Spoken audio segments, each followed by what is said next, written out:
Truth, Realness, and Options. I'm your executive producer and editor, Jeff Trotter.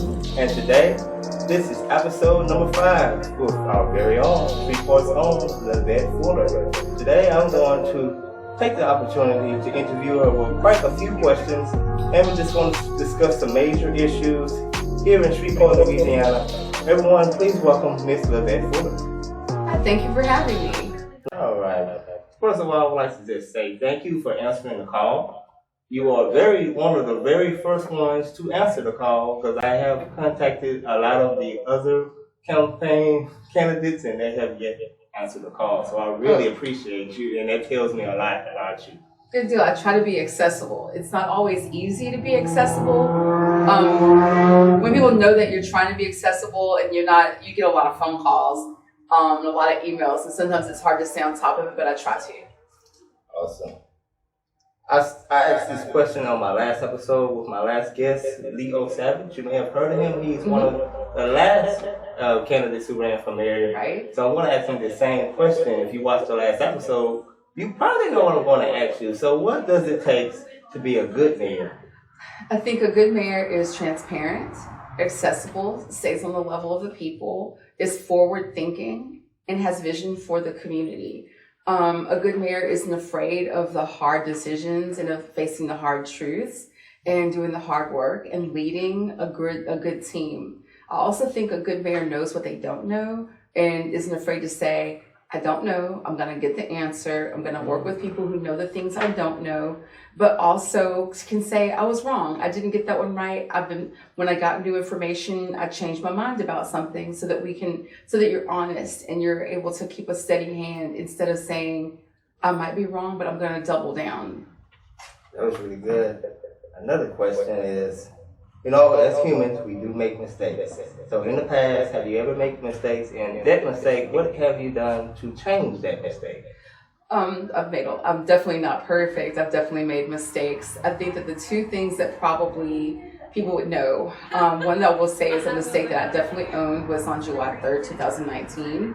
I was arrested for DUI. I owned it. I took responsibility. I paid my dues. I went to court. I did everything I was asked of the court system, and it'll never happen again. I think something else that I think I can stand by what I said because I was passionate and because I was angry. But I think a lot of people, it stuck with them in a way that if I had it to do over it again, I would probably change the way I phrased it. After Tommy McLaughlin video surfaced of him being beaten by police and then left in the back of a police car, I called for reform or defunding of the police. Now, for me, defunding means something different than it does for a lot of people, but that rhetoric has gotten very toxic. And if I had it to do over again, I think I would have made that statement differently, but I know that I was speaking from passion and anger. Excellent. I'm glad that you stated that for Tommy McLaughlin, because there is a lot of corruption in the police department. Don't get me wrong, you have a lot of good officers, but there are a lot of worse, bad officers as well, and they always prevent and stop the good ones from doing the right decisions. Yeah, I think that we have to think about it like this. If the police are supposed to help us to maintain order and to serve and protect, that's what we're always told, serve and protect. They have a big responsibility and a big mandate on their hands. But I think what that means, if your job is partially to keep the streets clean of criminals, keep people safe, then you have to keep your side of the street clean too. That means that the officers have to either be above reproach, and definitely not above accountability. You have to be able to take accountability, take your medicine, know right from wrong, speak up when you see something that's going wrong. But a lot of police departments across the country have this culture of the thin blue line, of covering for your brothers in arms, of not always wanting to be the one that blows the whistle because you're afraid of what's going to happen as far as retaliation. And that means that the house isn't clean on the inside, so you can't take care of what's happening outside. I think they call it blue code of honor. Yeah, that's it. You don't want to go against the code. That was very good, very good. I'm glad that you mentioned, like you said, you owned up to your mistakes, and as a human being, that's what we should do. unlike current mayor of office. I'm not going to say his name, but from what I've heard, he has been in some situations where he got off, and that's not a good thing. I'll say this. I think that it's important that people speak to what we can prove, what is documented. There's always grapevine, there's always whisper campaigns on all of us. I've heard some of the same stuff, but what we can do is look at what's on the record, and I think that all of us have things on the record that we can answer to without even ever getting into the stuff that's not on the record. That's good, that's good. Let's take a few moments to talk about one of our major issues, which is infrastructure. As you see all around Shreveport, pothole after pothole, and contracts here are terrible in Shreveport. What they do, they use, I believe, it's asphalt, not tar, because over time that asphalt, it breaks up. So they have to come back 1,000,000 times out of the year to fill up that same pothole. If you do the job right the first time, you wouldn't have to keep on doing it over and over and over again. We do need to do better about inspecting, and I think that because we have so much rain here too, I think that we need to definitely do a better job of it. I think that sometimes we will contract out several small jobs to one firm at once so that they get done as a matter of priority. So the bigger things always take precedent, and then the little things end up becoming bigger situations because we wait on the wear and tear, and it just ends up taking a longer time. There's potholes, and then there's the holes that get made because we have to do water repairs. There's a lot of different things that go on in the city, but ultimately what that all comes down to is this. We have too much land area for too few people to pay for. And we keep trying to capture more population and more tax base by annexing in areas that were not already inside the city. But every time we do that, we're capturing more people, but not nearly enough for the amount of land we're taking on. That means our dollars are spreading thinner and thinner. So that means that the more our infrastructure wears out, there's fewer dollars to actually pay those bills. And if we actually focused on taking care of what we have instead of trying to recover more bigger, like making things bigger, we might actually be able to get out of this hole. A lot of people talk about why is Shreveport broke? We know y'all have millions of dollars. How come those millions of dollars aren't going to fix our infrastructure? Well, the millions that we have aren't going to cover the hundreds of millions to billions of dollars in problems that we have, especially when you have so few people to pay the bill. Excellent, excellent. This is a continuation of the infrastructure issues, and I have a question here. What can be done to finally repair / repave Hearn Avenue, 4th Street, and Murphy Street? Yes, Hearn Avenue is a state road. However, the state is wasting state funding rather than repaving the road. They repaint and sand the road down to smooth it out. A waste of tax money. What we have to do is a capital outlay, most likely. And the thing is, the state always has capital outlay dollars that can go to any region. That means having a mayor that works with the state delegation to capture those funds from the state through legislation. When they come in and say, hey, so that would mean, okay, if I'm the mayor, that means getting all of our elected officials that are state reps, state senators, and saying, y'all, when this year's capital outlay comes around, can we please put money aside to take care of these streets, to take care of 4th Street, Hearn Avenue, and then let's say, maybe there's something outside of the streets that's still a big infrastructure issue that we can put money to. Let's go ahead and write that in and say, this is what we want to use capital outlay money to, and then see those funds come into Shreveport for a change. Because a lot of times, other parts of the state and even other parts of the parish are getting those dollars. But we have to tell the state delegation what we want to see those dollars go to, devise a strategy to work together so we can see those dollars go to what we think is a priority. That's really good. I'm glad that you explained that. And also, see, the issue with Hearn Avenue is that I noticed they restriping the lanes. We don't want the road restriped. We want it repaved. There's a lot of roads that are feeling that same pain, and it just takes time and communication and us trying to work together to do what we need to do. And I don't know when the last time the state did a capital outlay, our state delegation did, and someone can correct me if I'm wrong, but I don't know when we last did capital outlays for specific infrastructure needs inside Shreveport. I don't think that those conversations have really been happening, and I think that we're seeing that in a lot of places. I don't want asphalt. We want a real paved concrete street. I don't want an open drainage ditch. I want a real sidewalk, next to a road. We have areas of the city that look like the third world. They look like country roads in the middle of the city. And the thing is, those same areas are the ones where we're seeing the most blight, the most crime, the most chaos. Those things go hand in hand. This is really good. Speaking of light, what can be done to finally light up I-220 and I-20? It's too dark, half the lights are out, and I'm tired of driving in the dark every night. I am too. And I drive down sometimes I-49, like between Burt Coons and probably Piermont. And a lot of lights are out there too. Sometimes it's a matter of electrical issues. Like there's a lot of things where they could change the lights, but the wiring underneath might be messed up. So we have to make sure that we've got enough maintenance dollars and enough time, enough manpower to take care of the electrical issues and the lights issues.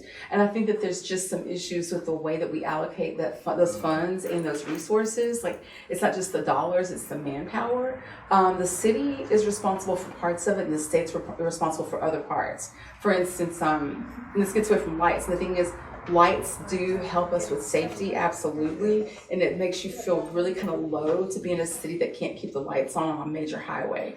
But the trash is the same thing. So the city could actually go ahead and get people to come pick up the trash, come clean up, put the street sweepers out, but we have to make sure we communicate with the state to get those things to happen. So a lot of it is just about the way we're operating and what we're prioritizing when we look at these things. So I complain a lot about it. I'll talk to Public Works about it, then they go to DOTD, and then we wait and see what's going on. But if it's a bigger issue that's happening underground, something with the wiring, that ends up just being more complicated. I'm so glad you explained that, because just a few weeks ago, I myself called DOTD, and that's the very first thing they said about those lights. It's a city issue. We apologize. The city's responsible for those lights. It's frustrating. It's a matter, so it could be our issue and we have to come in and do it, but we have to have, this is a thing I hadn't thought about. Thank you for saying that. The equipment that we need just to get up there, we might have like one truck that has like the cherry picker that will go up high enough. And we need to have the people that can operate the truck and then go up there and do it. So it's the manpower and the equipment as well as having the funds allocated. Thanks so much. Cause like I said, going down 220 Cross Lake Bridge, it's just bad. When you go that's about maybe 3 miles, half the lights are out, and then once you cross the 3 mile mileage, straight lights, and then when you get past I-49, that area where they got the blue lights, half of those work, half of them don't. So thank you for explaining that. Of course. Going to our next issue, into the water tower maintenance. Just recently, we had the board advisories, and what really got my attention is that I've been talking to you about it. These water towers, they're in bad condition, and you learn something new every day. I didn't know we had a total of 7 towers, and in fact, 2 of those towers look really, really bad, and it makes the city look bad, and that kind of works my nerves. Well, we need to do better about that. It's one of those things like your house. People can probably guess, like if the shutters are dirty, if your welcome mat's worn out, if the windows are broken, if the roof is kind of falling apart, that the inside's not going to be any better. So if people are coming to Shreveport, the roads and the litter are one thing, but a water tower can definitely be a signal.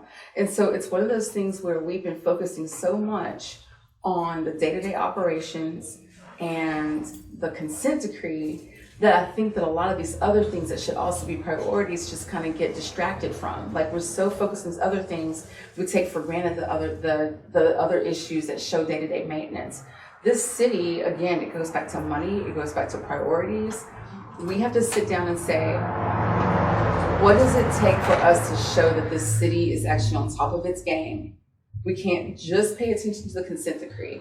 We can't just pay attention to the water quality from the plant perspective. We have to also make sure that our towers are in tip-top shape, that we're testing the water in different areas, which we are, but we probably need to have some third-party water testing as well, right? Right. Yeah. So to ensure that this won't happen again. Yeah. Then there was a total, we have 5 towers. Out of 7 of those towers, almost all of them, I believe 5 out of 7 were damaged. Well, and the thing is that didn't happen overnight, but this is the thing we have to give kudos to. It was the water department director who went to the Department of Health and said, will you take your drones up and just inspect? And when they inspected, they said, you know what, y'all have some big holes. This needs to be taken care of. So this wasn't just this administration. Let's say this goes back probably several years of not taking care of this, letting it get taken for granted, forgetting that this is something that we needed to take care of while we were focusing on these other issues. But the water department director said, we need to inspect, we need to make sure things are okay. And when they did that, they found these flaws in the water tanks. Now, another thing about those water tanks is that when we had the freeze, those tanks emptied out because the water burst, like the water mains that broke under, like some of them were underground, and then it froze over so hard that we could barely even get to the pipes that were busted up. Well, it's a pressurized system. So to some degree, all those towers kind of work together across the city to keep an equilibrium. So one break here, one break there, when the water comes out of one, the rest of it starts trying to compensate to keep the pressure in place. Well, in order to get the pressure back in, you had to make sure all the tanks were full. And that meant making sure that all the pipes, that like the circumference of all those pipes could actually was filled too, to keep the pressure straight as well. It was really complicated. And I don't think people realize how intricate that was to get all of our water back on, and part of the reason it took so long. Right. We never want to do that again. I heard someone say, and I've said this before, I think people still have PTSD about the water being out. And now, even if there's like a basic routine maintenance, like water outage, people lose it. They start to feel really upset because the last time it was out for a week, and you don't forget, and we have to do better.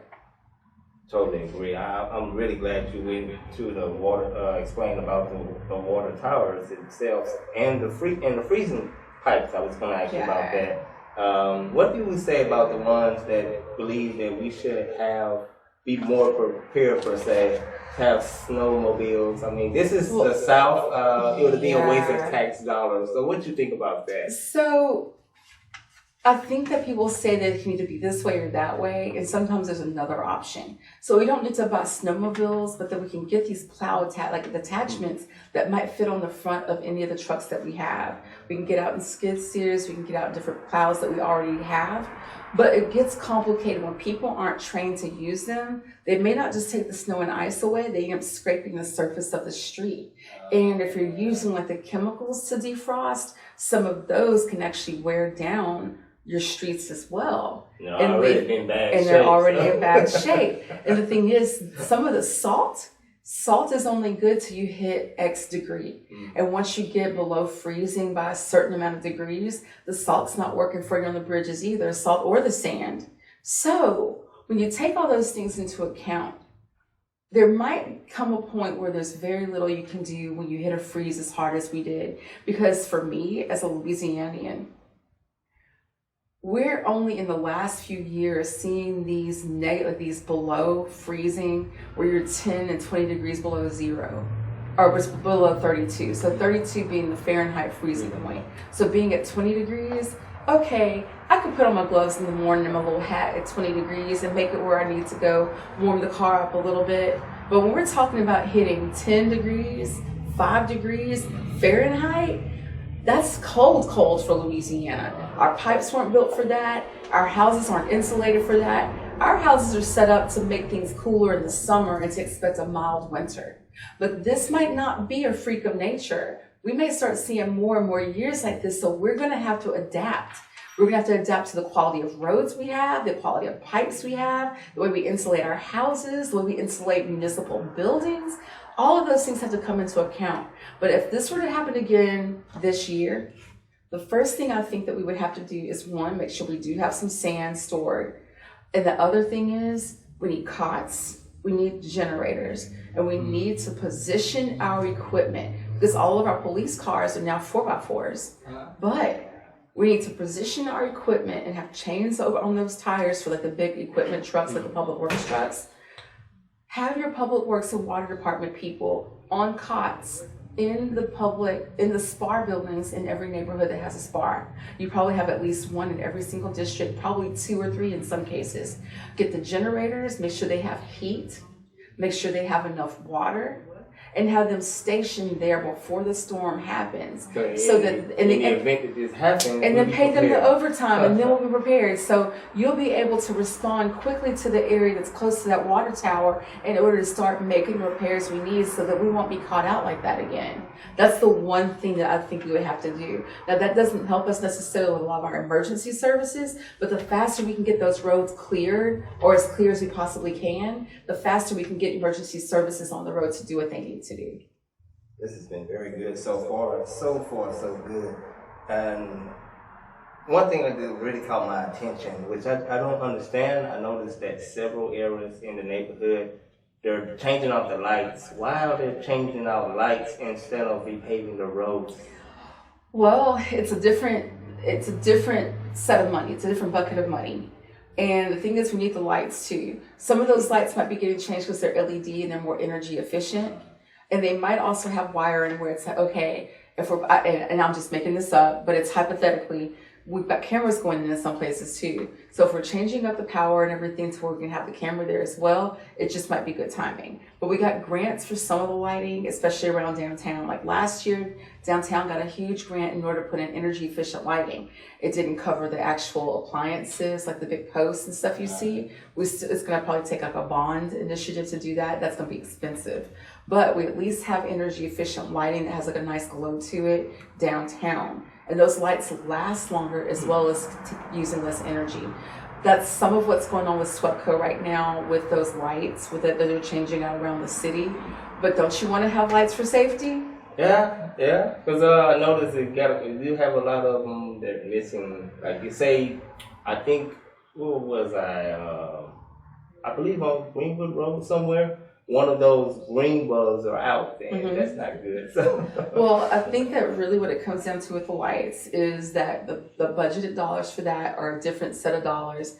And it could be a combination of city dollars and what SWEPCO does for us. Because when you have a light that's out, like on a city lamppost, when the light goes out on the lamppost, who do you call for that? What do? You go to SWEPCO, you put the post number.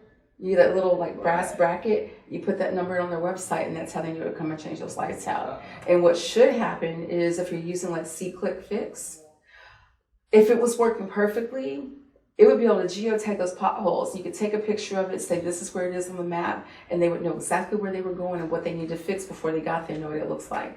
But C-Click Fix isn't working that well yet because we're just still getting up to speed with getting used to using it. Oh yeah, I just tried it out the other week and I had no idea how to use it. So. I've used it a few times and sometimes they're quick to respond to it, but it depends on which department gets it and who's supposed to have it. But sometimes you, as the user, you put it in thinking that, this is a public works thing, but it might not be a public works thing.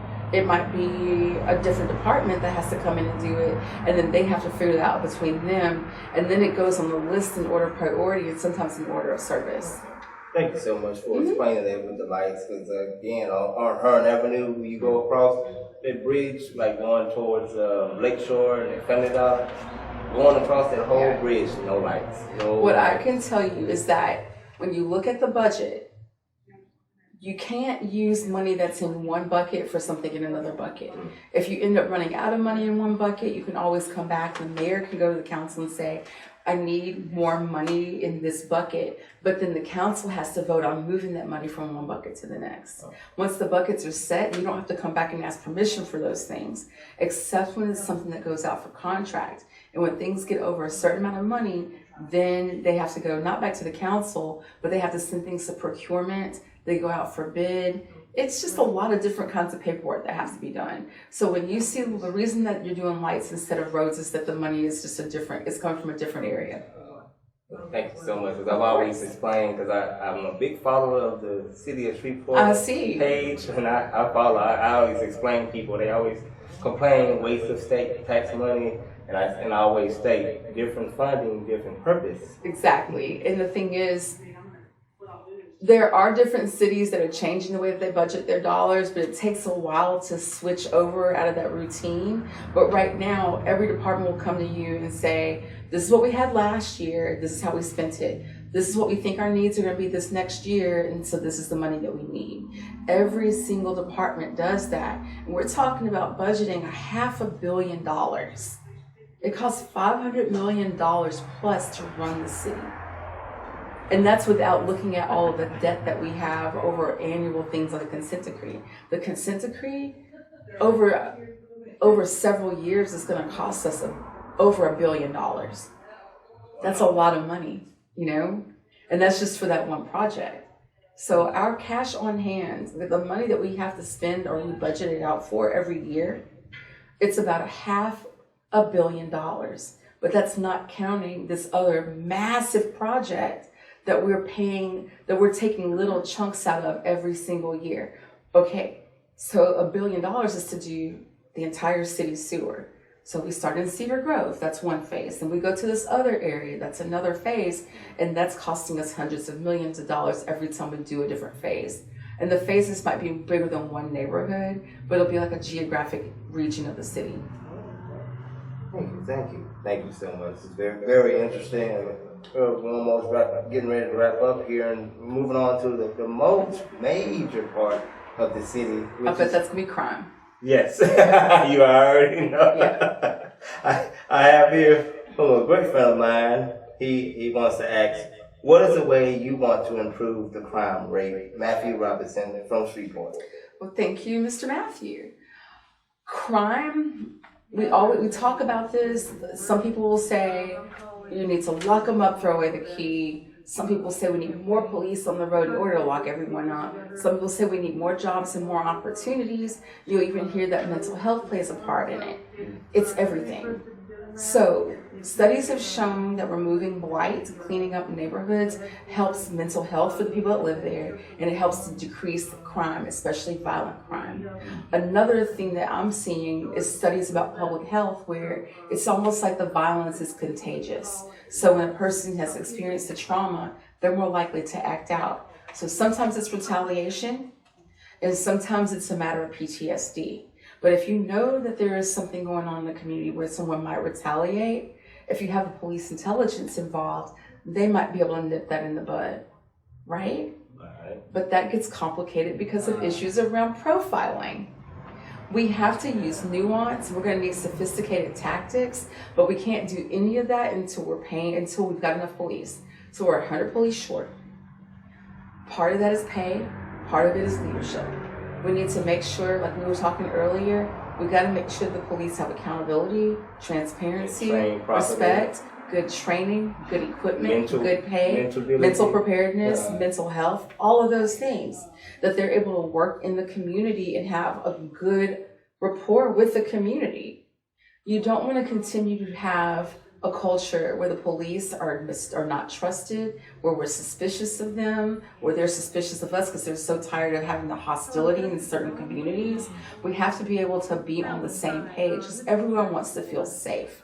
So that's one piece of it. But then the other piece of it is going to be the community side of it. We can clean up the community, but whose job is it to keep it clean? Yeah. Not the mayor, not your elected official. Well, who lives in the neighborhood? The people in the neighborhood have to have respect for their neighborhood. Sometimes neighborhoods just feel like they've been neglected and forgotten about, and they just get into these bad cycles. But aside from that, it is up to the city that when someone gives you a report of property standards issues, that we jump on that fast. We have to do our part too, but part of it is always going to be back on the community to do their part as well. And part of that is if you see something, say something. Part of it is understanding these sophisticated things that are coming up about like violence interruption. If we have trauma in a community, if you have people who are really hurting, children who are hearing the gunshots or going to school and they're tired, they're stressed, and they're acting out in class, they need help too. It might be that they can get the wraparound services that will make things better and they stay in that neighborhood. But if there's a gang issue in that neighborhood, we got to figure out how to interrupt that as well in order to make that neighborhood whole. Because everybody can't just get up and leave the neighborhood and leave the crime behind, because the city still has that area. And what we don't want to continue to hear is that some areas are just bad. Everybody deserves a safe neighborhood. When we let chaos breed in a community, and I've been having a real frustration about this. So there were 3 shootings that ended in deaths a couple of nights ago in 1 hour. Whether they were related or not, it's not for me to say. I'm not the investigator. But one of those happened in my district on Wall Street. I went over to the area that was surrounded, like in that crime scene area. Well, a few months ago, a guy got murdered outside a club. Tonka got killed outside of a club not far from there. And guess what? After that happened, I went to the area and said, well, it looks like a war zone. It looks like a third world country. You've got burned out houses that I've been trying to get taken down for 2 years. 2 years. You got piles of bulk trash. You got yards that are overgrown or they're all dirt. You got litter everywhere. And a lot of the litter is coming out of the cars of people that just come and party and never even go into a club. We get it cleaned up. I get those houses demolished finally that were burned out for 2 years by an arsonist. Not even a week later, that same arsonist is out. What does he do? He burns down 2 more houses around the block for the first ones. So now I'm hot. So then we have this shooting where a man gets shot. He runs, he collapses behind a building over in that general area. The people who work nearby hear the gunshots and they see him run. I come back to that same area that's surrounding that crime scene. And what do I see? Burned out buildings, piles of trash, litter everywhere, litter across the street at the vacant building that used to be another bar and a corner store that is shut down, trash and tires everywhere. We have given permission for chaos. When you make things chaotic, this is what you get. And I'm like, I could go do another live like I did the last time, but why am I going to keep going live? I keep being hot mad. What's it going to do? So that's one piece of it that we have control over.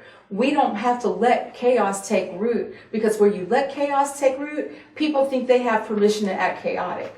I said that earlier with a good name of mine. It won't stop until we say enough is enough. And that's a hard thing to do because you start feeling scared. You don't feel like you can sit on your porch. You feel nervous. But we have to put our foot down and do our part. That's on the community, but it's on the city too. The city has to do its part. It's not enough for me to know it and have to call it in. I had a lady write me today and say, I had to call in bulk trash. They see the trash. I shouldn't have to call it in. They see it. They should be able to do something about it. Sometimes that's staffing, but sometimes it's just the directive is not there. Hey, y'all, I know you can't pick it up on your regular shift, but I need you to write it down so we can go right back the next day and pick it up. Let's do that. Let's make that change. It's going to be hard. But we have to have the respect for the city to do that hard work. Even when we don't have enough people out there, we got to figure out how to make that balance.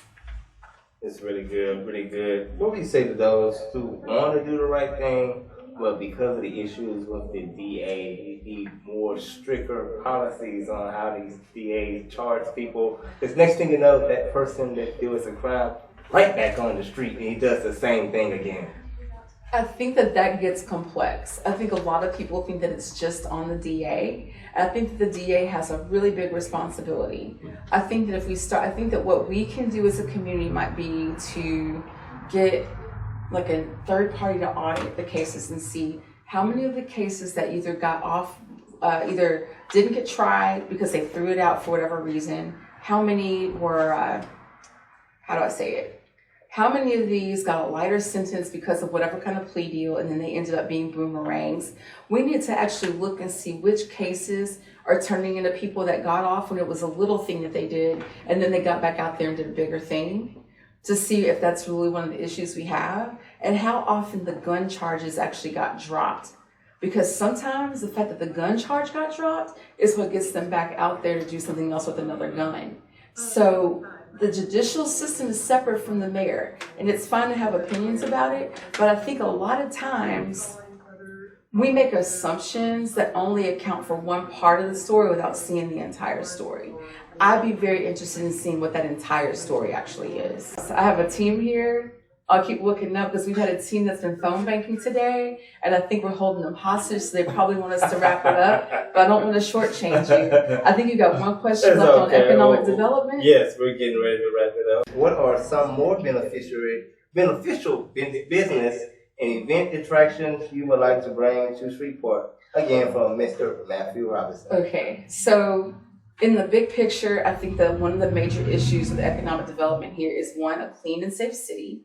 Another thing is making it easier for entrepreneurs to just get through the city's paperwork. There's a lot of red tape, and it feels like you come into the city and you want to do something new, and you just keep getting told no. We need to clean up those procedures inside the city. As far as me, what I'd like to see is more stuff for young people. I feel like a lot of times we say we want more stuff for young people, but then it's like, well, what do they want? Well, we have to ask them. Like, I'm talking people that are younger than 21. They want to go do things that maybe I wouldn't want to do, but they need to have a safe place to have music. A lot of kids want to rap. A lot of kids want to dance. A lot of people want to just write poetry. They want to do their art. Sometimes they just want a fun place to goof off, and we make it hard to actually put those things together for the young folks. I think that that's one thing. Recreation. We probably can't afford to have like a whole Six Flags here, but what can we do that would be enjoyable and wholesome so that it's fun and safe? And safe, definitely safe. Now, one thing that I really, really like is Formula One racing. We can't have Formula One racing here. That's a billionaire sport. But do you know where Formula One racers start? They start in go-karts.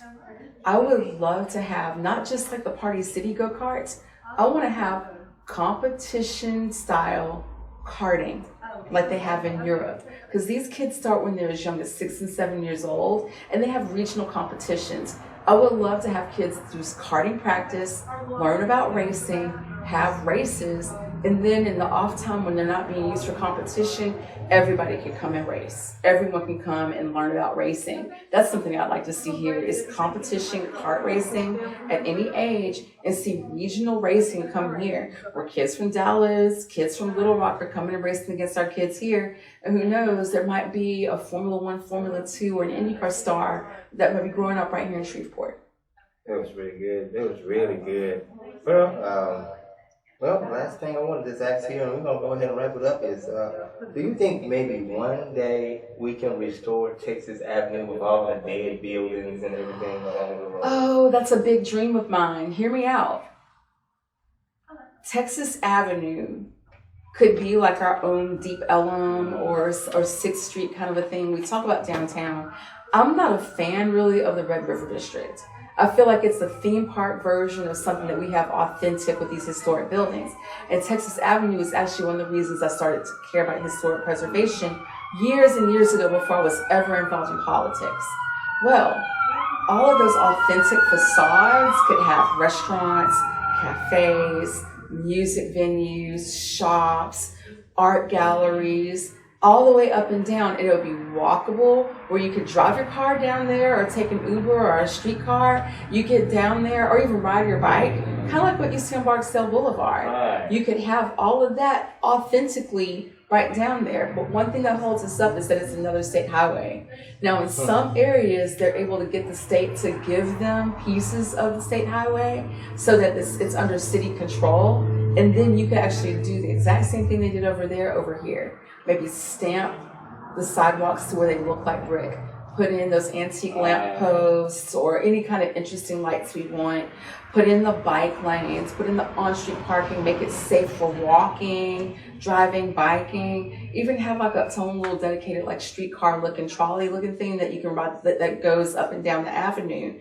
And have that in those different sections. And I'm talking from Common Street all the way down to Lakeshore. You can have these little sections where, okay, we walk around this area, maybe get back in the car, hop in an Uber, or hop on a streetcar, and go to the next area on the other side of Langwood, and then go back up to the area that's up by the park. I think that that's an ideal thing to do, and I'm glad you asked, because that's even better than when you asked about like what kind of attractions we could have. Other than the kart racing, that's definitely something I would want. Because think about this. When you have the Independence Bowl, or if we have like the Shreveport Classic. Everything is right. You're right there. You're like literally 5 minutes from the Independence Stadium. So instead of trying to come and hang out under a bridge, You can like get on the shuttle you're with the school, you're with your tourist group. You can take the shuttle right there, hang out in this little area, get you something to eat over at Herbie K's. Catch the bus for free. Come down to Herbie K's and to Louisiana Daiquiri Cafe. Come to the little biker bar that's right next door to them, because this is for adults. And if you're younger, maybe there's a place that's got pool and darts or something, but it's for people that are all ages without alcohol. You get all these things so the whole family can hang out. Maybe even put in a boutique hotel down there so the younger crowd that wants to do all the fun nightlife stuff, they can stay down there. And then all the grown folks might go to the casino and then go back to the Hilton. It was perfect. And then everyone might actually, pregame down that area, do what they're doing, and then head back down into downtown to Texas Street and just enjoy themselves. I think that would be a perfect amenity for locals and for tourists. It wouldn't just be for tourists, it would be where locals want to hang out whenever they come into the downtown, into the west edge of downtown, in the Texas Avenue area. And tourists would want to come down there because it has an authentic feel and it's interesting and walkable. That was very good, because I thought I was the only one that had a vision about Oh that. man, I think about that all the time. Listen, the reason that I got involved in any of what I'm doing now started off with Texas Avenue and historic preservation. I had left town for a while and I was living in California. When I came back, this friend that I had this vision kind of for Texas Avenue and having art and all those things.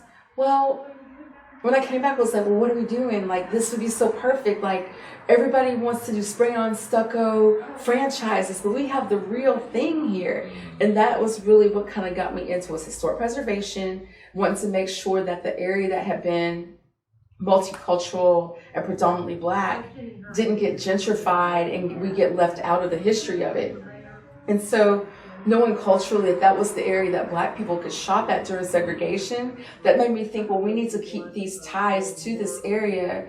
And so that's really where it all started for me. So I'm really glad you got there. That's awesome. Yeah, because I always I like how they kept the original bricks going over that bridge. And one thing I would like is they were to restore the lights going over that bridge. That would be nice. We can make it happen. Awesome. Well, all I can say is you got my vote, and I believe in you, and let's just hope. Let's just hope you win. And oh, so thank you. Everyone who has tuned in, what can they do to go vote on November 8th? So make sure you register to vote by October 18th. You can vote early. I think that starts not October 25th. It starts just before October 25th. I can't remember the date. And then November 8th, turn out and vote. Number 66 on your ballot. All right. Well, ladies and gentlemen, if you enjoyed this interview with Ms. LeVette Fuller, I have truly enjoyed the time, and I truly thank her for accepting the invite. And we're right down here, downtown Shreveport, Louisiana, at her campaign office. It's very nice. And again, I've really enjoyed myself. So, ladies and gentlemen, until the next time, I'm Jeff Trotter, your executive producer and editor of TRO.